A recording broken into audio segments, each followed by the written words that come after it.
Cancer, the fourth sign of the Zodiac, represented by a crab, an animal that deals with life by going sideways around it. It's the sign that runs from June 21st to July 21st, that time of the year when the weather finally heats up and everyone starts complaining about it. But Cancer is more than melting ice creams and sand in your sunscreen. It's the sign of emotional depth and reading way too much into a text message. It's the sign of home comforts, thoughtful gestures, and making sure everyone's being fed. So grab your blanket, your hot drink, and that WhatsApp you definitely shouldn't read, because the cosmos is about to get personal.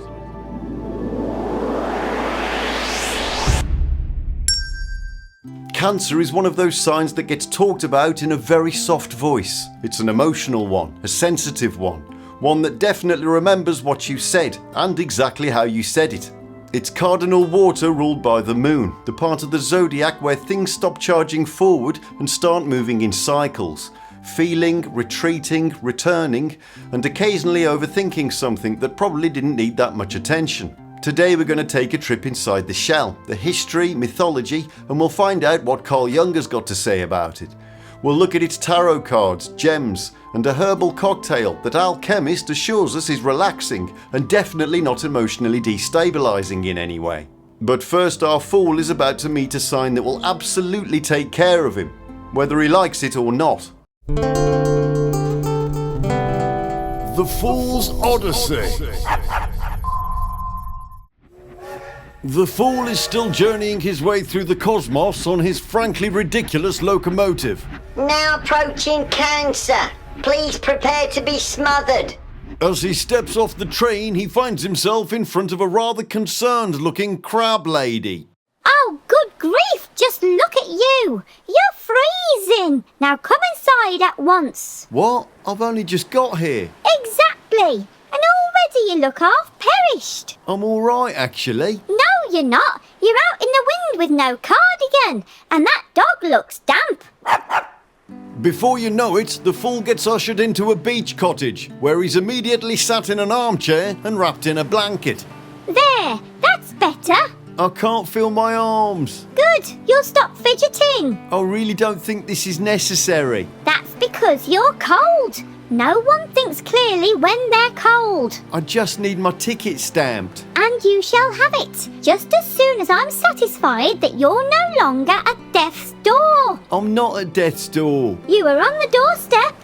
Before the fool can object any further, the crab lady rushes off and returns with a steaming bowl of soup. What's this? Soup. What kind? The hot kind. Eat it before it gets ideas. I'm not really hungry. Nonsense. You look emotionally and nutritionally depleted. Emotionally depleted? Yes. Have you been getting enough rest? Have you been talking about your feelings? When was the last time anyone made you a proper meal? I'm just trying to get home. Exactly. Homesickness. I thought so. That's not what I meant. Shh. Eat your soup. It is actually rather nice. Of course it is. You need warmth, rest, and something comfortable inside you. I thought I just needed my ticket stamped. And I thought you just needed a blanket, but here we are. I suppose I do feel a bit better. Naturally, Cancer is a sign of home, care, and giving people somewhere safe to land. We look after each other. That's actually quite sweet. Don't sound so surprised. So, ticket? Oh, all right then. But only because you've got some colour back in your face. Thank you. Now try not to catch your death out there. I'll do my best. And so, warmed through, mildly overfed, and with a strange sense that he's just left home all over again, the fool makes his way back to the Cosmic Constellation Express. To be continued. Once again, we're returned to the buttocks of destiny, where the warm blankets, hot soup, and mildly overbearing affection of Cancer have had a deeply soothing effect on our weary fool, moving our arrow to the plump cushions of the happy cheek, to the right of fate's rusty keyhole. Will he stay high on the happy side, or fall back into the murky trench? Find out next time on The Fool's Odyssey. The history of Cancer.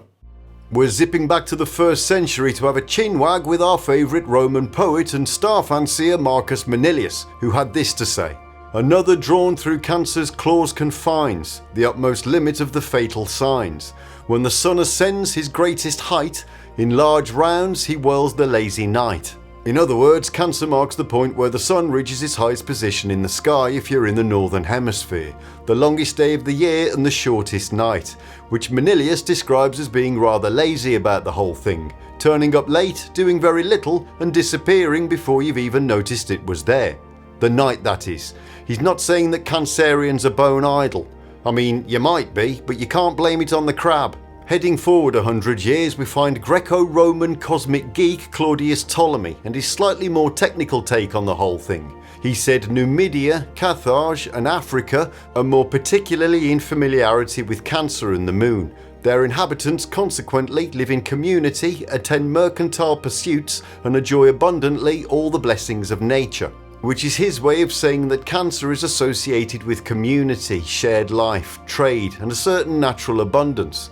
Typical Ptolemy, less poetry, more regional lifestyle report. He also notes that the latter parts excite the wind. So you might want to lay off the beans. Shooting forward to the Renaissance and Heinrich Cornelius Agrippa's 3 books of occult philosophy, we find Cancer's ruling angel to be Muriel, whose name means Highness of God. Apparently this is a nocturnal sign, so you can blame him if you keep getting up in the night to pee. In any case, Muriel's job is to procure the temporal dignities and the moral and theological virtues. So yep, thanks for that. In the naughty corner we've got Farkiel. I've got to be really careful how I say that. Anyway, this is a demon king whose name translates to Flask of God. So that's a monarch of the infernal abyss and a surprisingly practical piece of kitchenware. Between them they reflect the ascending and descending aspects of Cancer, so you could look at that as the waxing and waning phases of the moon, which is Cancer's ruling planet. The rise and fall of things feels about right for Cancer, growth and retreat, fullness and withdrawal, all part of the same cycle, but with piping hot coffee on hand if you get tired. The mythology of Cancer. Going all the way back to the birth of civilization, the Babylonians knew this constellation as a crab. And that's about it. No dramatic origin story, no epic battles or tragic love affair. Just a small, sideways moving crustacean minding its own business in the sky. So while later cultures would give Cancer a full backstory, the Babylonians seem perfectly happy just pointing at it and saying, yep, that'll be a crab, that will. Heading forward to the ancient Egyptians, we can see Cancer etched into the Dendera zodiac, but there's some discrepancy here. If you look closely, you can see that it actually looks more like a beetle. Earlier Egyptian records actually describe Cancer not as a crab but as a scarab beetle, which was the sacred symbol of immortality. It was associated with Khepera, the beetle-headed god of the rising sun, who I have a chat with every midnight as part of Liber Resh Vel Helios, the 4 solar adorations. Moving on to the Greeks, and this is where Cancer gets a proper story. Now this comes from the 12 labours of Heracles. Yes, that's Heracles, not Hercules. I'm just pointing that out for anyone who, like me, watched the Disney film and wondered why they changed his name. Apparently Hercules was the Roman name, but we've since decided to switch back to the Greek name. Give them a couple of weeks and they'll probably start calling him Colin. Anyway, the 12 labours were a series of near impossible tasks set for Heracles, each one designed to test his strength, endurance and general ability not to die horribly. And it's during one of these labours that Cancer finally gets involved. One of the tasks involved defeating the Hydra, a multi-headed serpent that grew 2 heads for every one that was cut off, which is already a bit of a design flaw if you ask me. So Heracles starts hacking away at this thing, only to realise that every time he solves a problem, it immediately becomes worse. Eventually, with a bit of help, he figures out that the trick is to cauterize the necks after cutting the heads off, stopping them from growing back. And just when things are starting to go his way, along comes a crab. This is Karkinos, sent by Hera, who for reasons we won't get into right now, absolutely hated Heracles. The crab's job was to distract him, slow him down, maybe give him a cheeky nip while he's busy fighting a regenerating nightmare serpent. Unfortunately, this doesn't go too well for the crab. Depending on the version of the myth, Heracles either crushes it underfoot or casually kicks it into oblivion, as depicted on this ancient Greek vase painting. Is it just me, or does it look like the crab is trying to grab him by the pods? No wonder he crushed it. In any case, Hera was so impressed by the crab's loyalty that she placed it in the sky as the constellation of Cancer, which means that out of this entire heroic saga, the Hydra gets slain, Heracles gets the glory, and the crab gets turned into a star sign for its trouble. Everybody wins. Except Hydra, obviously. The psychology of Cancer. Moving into the mind, and once again we turn to Carl Jung, who saw astrology not as a set of fixed traits but as a symbolic language, a way of describing patterns within the human psyche. He said Cancer, a drawback, the summer solstice, the crab walking backwards when the sun descends again. In other words, just as the sun reaches its highest point, it begins to turn back, the light starts to fade, and the movement shifts inward. And the crab, true to form, doesn't charge forward, it moves sideways or even backwards, retreating into something more protected and internal. It's the same pattern we've seen all along, growth followed by withdrawal, expansion followed by retreat. He goes on to say the ancients had in mind chiefly the hermit crab. It hides in its shell and cannot be attacked, therefore it signifies caution and foresight, knowledge of coming events. It depends on the moon and waxes with it. So for Jung, Cancer is protective. It withdraws, observes, anticipates, and it moves in rhythm with the moon rather than charging straight ahead. So instead of rushing in, it's more about knowing when not to. Jung also points to an old story from the Pancha Tantra, an ancient collection of animal fables from India that is extremely difficult to pronounce. He says the Pancha Tantra relates to how a crab given by a mother to her son as protection saved his life by killing a black snake. The crab stands now for the sun and now for the moon, according to whether it goes forward or backward.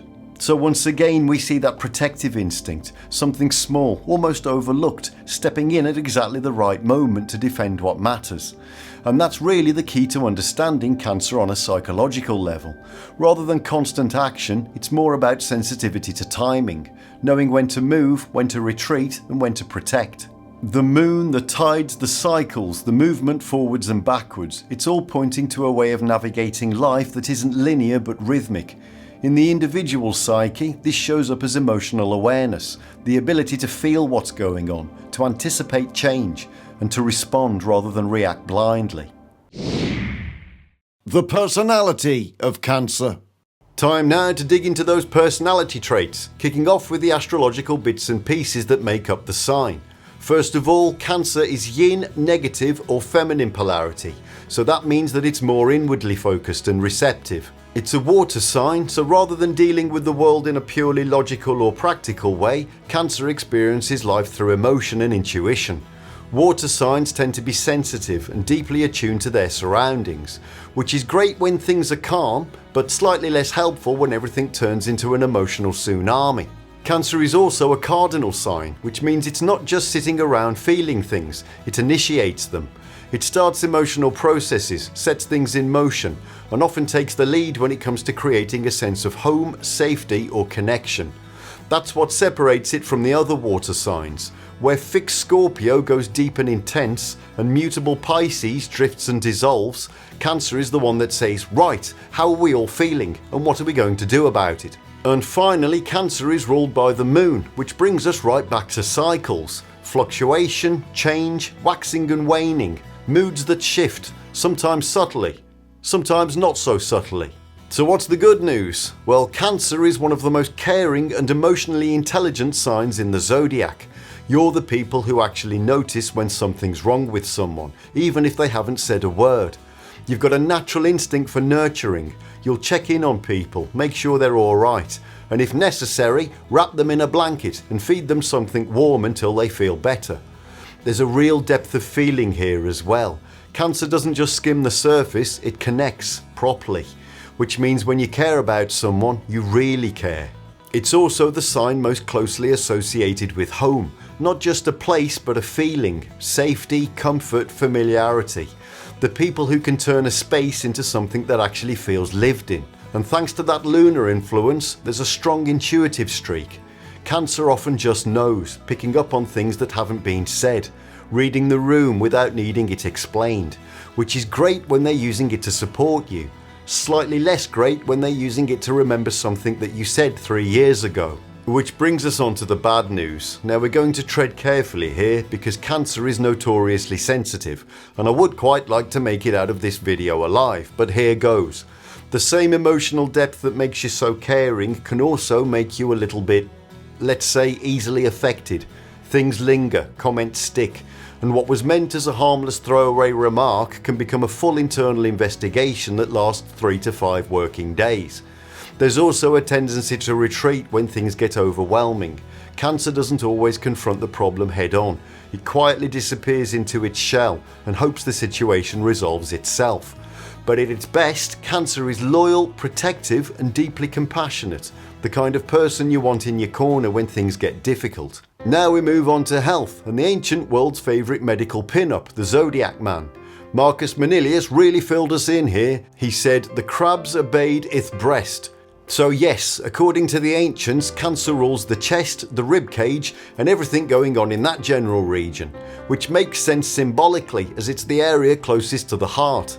It's also the part of the body that's most likely to be dramatically clutched during an emotional moment. Now for wealth and finances, and for Cancer that often means security and stability, knowing that everything's been taken care of so you can relax and feel safe. Cancer tends to be quite careful with money, not flashy and not chasing big risks, just quietly making sure there's enough put aside for a rainy day, and possibly the next 3 rainy days.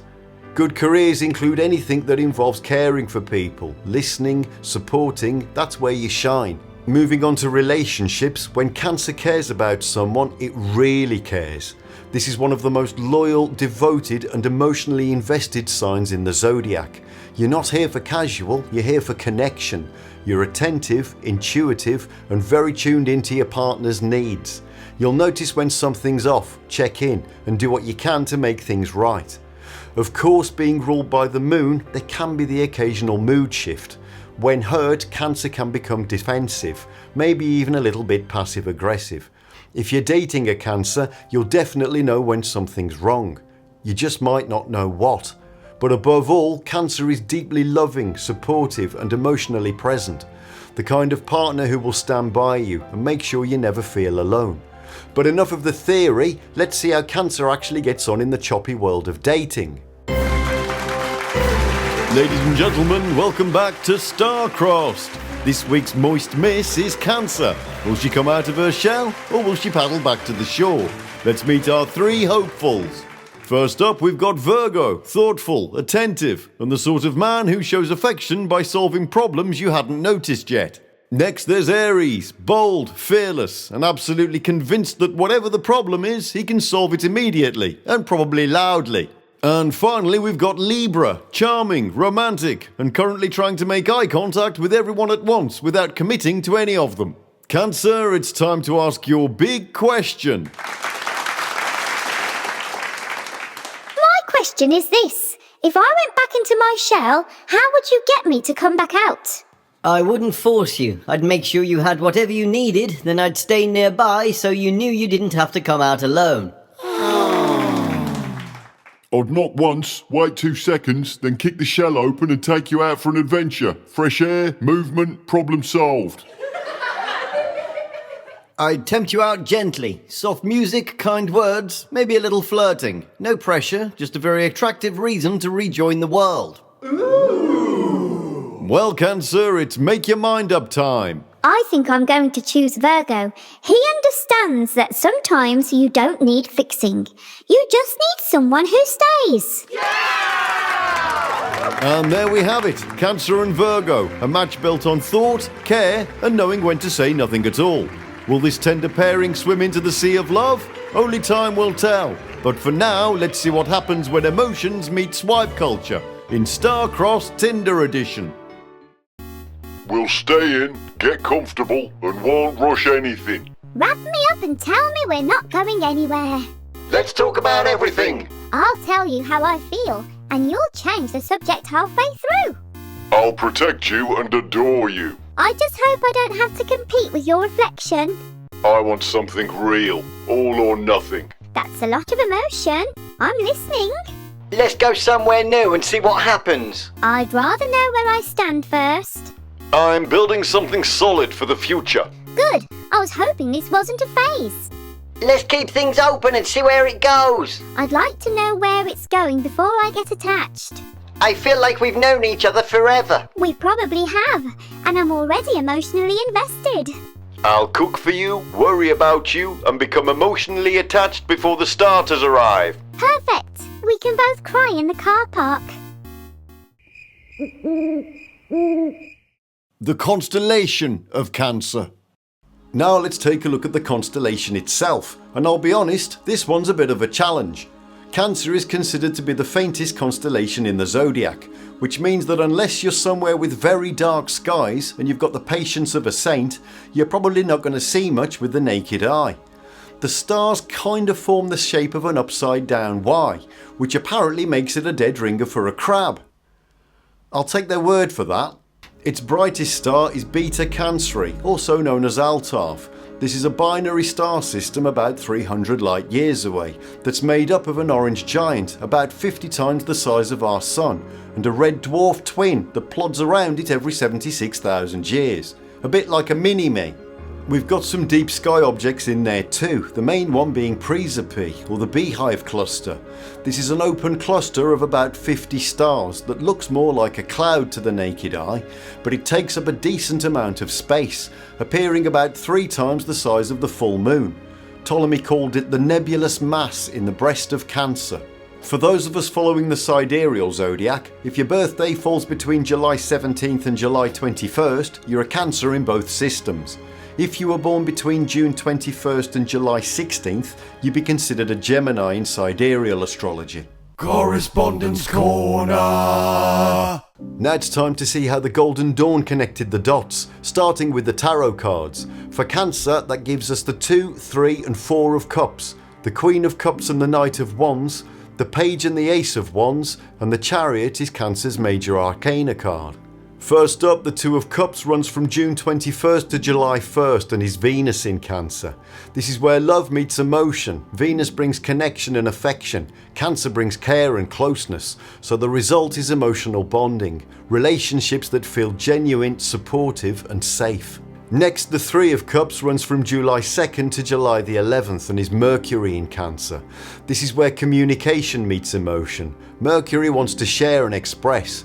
Cancer brings feeling and memory. So the result is connection through conversation, friendship, celebration and emotional exchange. The 4 of Cups runs from July 12th to July 21st and is the Moon in Cancer. This is where emotion meets itself. The Moon is at home here, Cancer is already deeply feeling, so the result is introspection, turning inward, reflecting, and sometimes withdrawing from what's being offered. The Queen of Cups carries Gemini into Cancer. This is where air meets water. Gemini brings thought and communication. Cancer brings emotion and intuition. So the result is emotional understanding, the ability to put feelings into words and to sense what's going on beneath the surface. The Knight of Wands takes Cancer into Leo. This is where water meets fire. Cancer brings feeling and sensitivity. Leo brings passion and expression. So the result is emotional drive, acting on instinct, following what feels right and moving forward with intensity. The Page and the Ace of Wands cover the Cancer, Leo and Virgo quadrant of the Zodiac. The Ace is the spark, the Page is its expression. So this is the first movement of energy into action. Here that action is driven by feeling and the start of something new because it feels right. And finally we come to the major arcana card, the Chariot. Yes, this one's a bit of a curveball, because up to this point we've been talking about emotion, sensitivity, retreat, and now suddenly we've got some bloke in full armour charging forward in a chariot. But it isn't just about brute force, it's also about control and direction, holding opposing forces together and moving forward anyway. Also, his armour isn't just for battle, it's for protection, a bit like a crab's shell. All that emotional depth and shifting inner tides, the Chariot is about learning to steer that rather than being pulled under by it. Moving on to the Tree of Life, Cancer sits at the 18th path, joining Binah to Geberah. In simple terms, that's the path between understanding and strength, taking what's been felt and experienced and turning it into something that can act, respond and protect. The Hebrew letter for this path is Het, which means fence. Not in the sense of shutting things out completely, but in the sense of creating a boundary, a space that's protected and held together. As Lon Milo Duquette puts it, a fence encloses an area and sets it apart from the surrounding area. It surrounds and protects the sacred life and light within from the danger and darkness without. Now for the gemstones, and another little message from our friends at Otter Spirit, who've given us another divine collection for Cancer. These are just a few from the assortment, and you can use the code KIPPY20 for 20% off, or KIPPY30 for 30% off orders over $100. First up, Moonstone for love, which is about as on brand as it gets for a sign ruled by the moon. Emotional connection, intuition and all that good stuff. Next, Aquamarine for healing. Calm, soothing and helping to smooth out those emotional waves before they turn into a full-blown tidal event. Then we've got Adventurine for prosperity, a bit of good fortune, a bit of growth and ideally enough financial stability to keep that cozy home situation going. And also Amethyst for intuition, because if Cancer's already picking up on everything, we might as well sharpen that even further. Now we're going to have a look at the herbs, and for this section we're bringing back everyone's favourite cocktail maker, Alchemist. Welcome back to the Underworld Lounge. Tonight's special is the Cancer Moon Tonic, soft, soothing and capable of bringing up feelings you buried in 2017. We begin with Burdock, sweet, earthy and nostalgic, the taste of childhood, if your childhood involved fizzy pop and questionable ingredients. Next, Uva Ursi, a practical little herb. This one helps you go to the toilet with dignity, which is more than can be said for most people after 3 cocktails. Then we add Trillium, traditionally used for bites and stings, handy for the tender-hearted, who always seem surprised when the world turns out to have teeth. And finally CYPERUS, useful when things are moving through you a bit too enthusiastically, which is not the most poetic of correspondences, but the moon governs tides, and sometimes those tides need calming. I feel like this is less like a cocktail and more like a warning. The moon works in mysterious ways. Just a quick note to say the channel now has memberships, so if you fancy going a bit deeper, there are extra videos and a few more cozy corners of the quest to explore. A huge thank you to everyone who's already joined. You're helping to keep this strange little home of ours going. Kippy's Quest, Kippy's Quest. No. And so we arrive at Cancer, the point in the Zodiac where everything reaches its peak and quietly begins its journey back home. It's all about knowing when to move forward and when to retreat before things get unnecessarily complicated. Not everything needs to be rushed. Sometimes it's enough to step back, regroup, and pretend you meant to do that all along. It's the rhythm of the tides, the waxing and waning of the moon, the long stretch of the day that slowly gives way to night. A reminder that nothing stays at its height forever, and that's probably for the best. As Marcus Manilius put it, in Cancer, so immense is round the ray, continues long, and slowly ends the day. Thank you for joining us on this sideways walk through Cancer. May your home be cozy, your friends be close, and your claws only come out when absolutely necessary. Until next time.